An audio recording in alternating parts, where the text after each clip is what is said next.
एक अंधी बुढ़िया थी जिसका एक लड़का और बहू थी। वह बहुत गरीब थी। वह अंधी बुढ़िया माई नित्य प्रतिदिन गणेश जी की पूजा किया करती थी।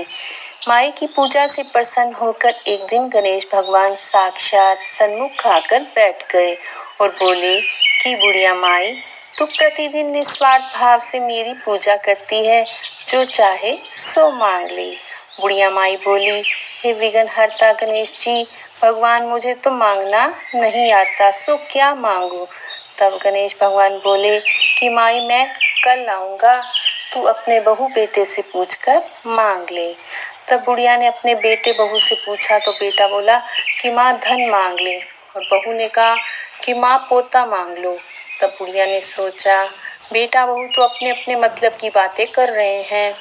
तब अतः उस बुढ़िया ने पड़ोसन से पूछा तो पड़ोसन ने कहा कि बुढ़िया माई, तेरी थोड़ी सी जिंदगी बची है, तू मांगे धन और क्यों मांगे पोता। तू तो केवल अपने दीदा गोड़ा आंखें और गोड़े मांग ले, जिससे तेरा जीवन सुख से व्यतीत हो जाए। उस बुढ़िया माई ने बेटे बहू तथा पड़ोसन की बात सुनकर घर में आकर सोचा, जिससे बेटा बहू भी खुश हो जाए और मेरा भी भला हो, वह भी मांग लूं। जब दूसरे दिन गणेश जी भगवान आए और बोले बुढ़िया माई मांग ले। गणेश जी भगवान के वचन सुनकर बुढ़िया माई बोली, हे विघ्नहर्ता, अन्न देवो, धन देवो, निरोगी काया देवो, अमर सुहाग देवो, दीदा गोड़ा देवो, सोने के कटोरे में पोते को दूध पीता देखूं, अमर सुहाग देवो और समस्त परिवार को सुख देवो, आपके श्री चरणों में मुझे स्थान देवो।